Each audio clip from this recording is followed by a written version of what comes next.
Olá, querido irmão, é uma alegria estarmos aqui encerrando essa série de ministrações sobre a primeira carta do apóstolo Paulo aos Coríntios. E no último capítulo, desde a semana passada, estamos vendo o capítulo 16, a coleta que o apóstolo Paulo levanta, tudo movida pelo amor. Existe desde o primeiro capítulo até o 16º capítulo um fio maravilhoso, que na verdade é o quinto pedido do apóstolo Paulo, em dois versículos que eu gostaria de separar, versículo 13 e versículo 14, de 4 imperativos do apóstolo Paulo e finalmente um pedido de Paulo para a igreja de Corinto. Esses 4 imperativos são 4 ordens: estejam vigilantes, mantenham-se firmes na fé, sejam homens de coragem e sejam fortes. Nós vamos pensar nessas 4 coisas, ou nessas 4 ordens do apóstolo Paulo, na célula dessa semana. Quem sabe cada um pode discorrer um pouco sobre o que significa cada um desses pontos, e eu quero rapidamente resumir que quando o apóstolo Paulo fala de vigilância, ele está falando que nós precisamos estar alertas, como sentinelas geralmente estão, porque a qualquer momento nosso Senhor Jesus vai voltar. Ele prometeu que da mesma forma que ele ascendeu aos céus, ele vai voltar para buscar a sua igreja. Quem sabe a aplicação prática é como você está preparado para a volta de Jesus. Pode ser que ele volte essa semana. Nós pensamos no domingo o que aconteceria com a nossa vida se nós tivéssemos certeza, alguém nos avisasse, viesse um anjo e dissesse: olha, deixa eu contar um segredo, Jesus volta na terça-feira. Quem sabe agora já é terça-feira. Vamos jogar mais para frente, Jesus volta no sábado. O que nós faríamos? Qual é o nosso movimento? A palavra diz, o apóstolo Paulo disse, encerrando a carta de Paulo aos Coríntios: estejam vigilantes. Ele fala também, mantenham-se firmes na fé. Esses 4 imperativos provavelmente sejam usados do mundo militar na época. E ele diz: estejam firmes na fé. Quando vem na nossa mente a palavra fé, quem sabe vem coisas místicas, quem sabe vem no nosso coração que nós sentimos quando viemos na igreja, o arrepio que vem no nosso corpo. Mas o que Paulo está falando aqui não são das coisas sensitivas, mas daquilo que nós cremos com base no conhecimento da palavra que temos. Como está a tua fé? Hoje as pessoas são especialistas em tudo. No que você tem se especializado? A gente às vezes se especializa em time de futebol, em quem o nosso time está contratando, da onde que vem. Talvez nós nos especializamos no nosso tempo de lazer, estarmos sempre atualizados nos filmes que estão em cartaz no cinema. Mas o crente precisa ser especialista na Bíblia, porque é na palavra de Deus que nós estamos firmes na fé. E Paulo diz: mantenham firmes na fé, mantenham-se firmes na fé. Sejam homens de coragem, é o terceiro imperativo de Paulo. Paulo não está dizendo que todos devem ser homens, mas Paulo está falando, usando essa expressão homens, para dizer sejam adultos, sejam homens maduros.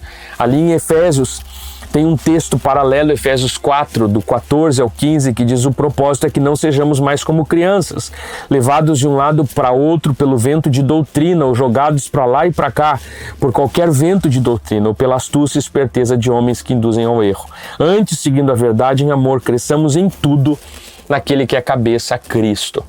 É isso que Paulo está dizendo. Nós, como cristãos maduros, precisamos amadurecer nas nossas convicções e não sermos como crianças, assustados, indefesos, inseguros, mas firmes na palavra e na nossa fé, crescendo na maturidade de um homem, como diz a palavra, sejam homens de coragem. E por fim, fortes. Existe uma expressão comum que a gente brinca sempre perguntando um para o outro: firme e forte. Como é que você está? Você está forte nas coisas do Senhor? Quem lhe fortalece é o Senhor. E Ele espera que, porque Ele lhe dá força necessária, que estejamos fortes. Nós podemos pensar como nós temos vivido dessa prática, com esses 4 imperativos do apóstolo Paulo. O mais interessante é que no final de tudo isso, se Paulo está usando termos com um fundo militar, ele muda completamente a figura. E ele termina esse versículo dizendo: façam tudo com amor. A gente precisa ser homem maduro com amor, homem corajoso com amor, ser forte com amor, ser vigilante com amor e manter-se, como disse o apóstolo Paulo, firme na fé, dizendo: aqui não entra heresia, aqui não vai entrar qualquer sombra de dúvida na doutrina que nós temos em Cristo Jesus. E nós vamos ver desde o primeiro capítulo até o último que Paulo está sempre defendendo a doutrina. Paulo está sempre defendendo a santidade da igreja. Os primeiros capítulos ele fala contra a divisão, a igreja estava dividida. Na verdade, o que Paulo está fazendo do início ao fim é mostrando quanto o amor é o vínculo que faz com que a igreja permaneça firme. O apóstolo Paulo diz: quem ama não divide a igreja. Quem ama não é imoral. Quem ama casa e permanece, ali no capítulo 7.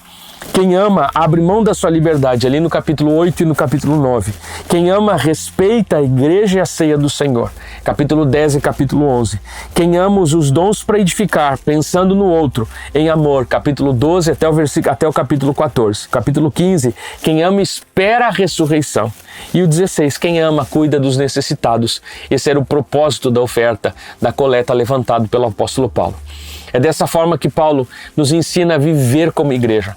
Diante dessa igreja, que é uma igreja muito problemática, Paulo termina a carta nos últimos versículos, você pode acompanhar comigo, de uma forma muito interessante. Lá no final ele diz: se alguém não ama o Senhor, seja amaldiçoado. Vem, Senhor, a graça do Senhor Jesus seja com vocês.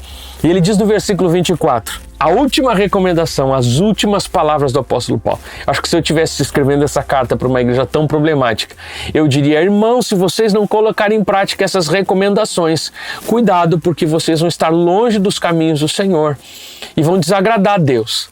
Paulo termina toda essa recomendação dizendo: eu amo vocês, lembrem-se e nunca esqueçam que eu amo vocês. Ele diz de uma forma diferente, ele diz: recebam o amor que tenho por todos vocês em Cristo Jesus. Amém. Eu acredito que a forma que mais efetiva de animar alguém a viver a vida cristã é através do amor. Na verdade, é por causa do amor de Jesus que você está de pé.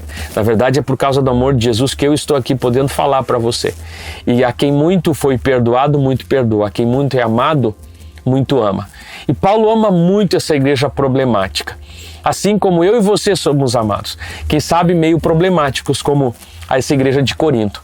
Mas Paulo termina dizendo para a igreja de Corinto para não deixar dúvida e a certeza do amor do Senhor sobre a minha e sobre a sua vida.